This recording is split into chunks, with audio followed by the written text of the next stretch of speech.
Siması Production təqdim edir. Ekskluziv olaraq bu mahnını Hotmail.az sayti üçün təqdim edirəm.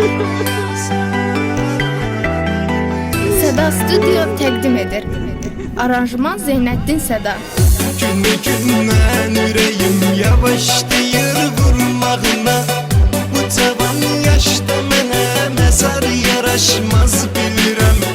Şəkillərimdə üzüm gülür, düşünmə yaxşıyam. Ürəyim gülmür, onsuz da yalandan gülürəm. Məzarım üstə gələrsən, ağlayarsan, ağlayarsan. Onda baş tacımı tutup qucaqlayarsan, ağlayarsan, ağlayarsan.